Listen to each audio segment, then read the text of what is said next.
तो दोस्तों स्वागत है आपका हमारे चैनल डीके न्यूज़ में। और हम आप सबको बता दें कि शादी के बाद पूजा यादव का ये रील उनके इंस्टा अकाउंट से बहुत तेज़ी से वायरल हो रहा है, क्योंकि शादी के बाद उनका ये दूसरा वीडियो है जो इतनी तेज़ी से वायरल हो रहा है। और शादी के बाद टुनटुन यादव और पूजा यादव की ज़िंदगी ये ग्रस्त ज़िंदगी बन चुकी है दोस्तों।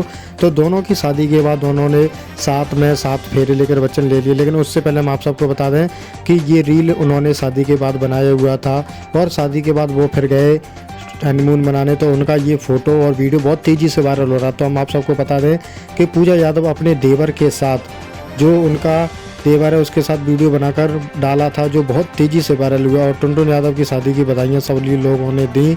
तो दोस्तों आप लोग बधाइयाँ देते हुए क्या कहना चाहोगे कमेंट में ज़रूर बताएं। और अगर आप हमारे बड़े भाई superstar trending star Khesari Lal के फ़ैन हैं तो चैनल को सब्सक्राइब करें और प्रेस आइकन को बेल आइकन को दबाएं।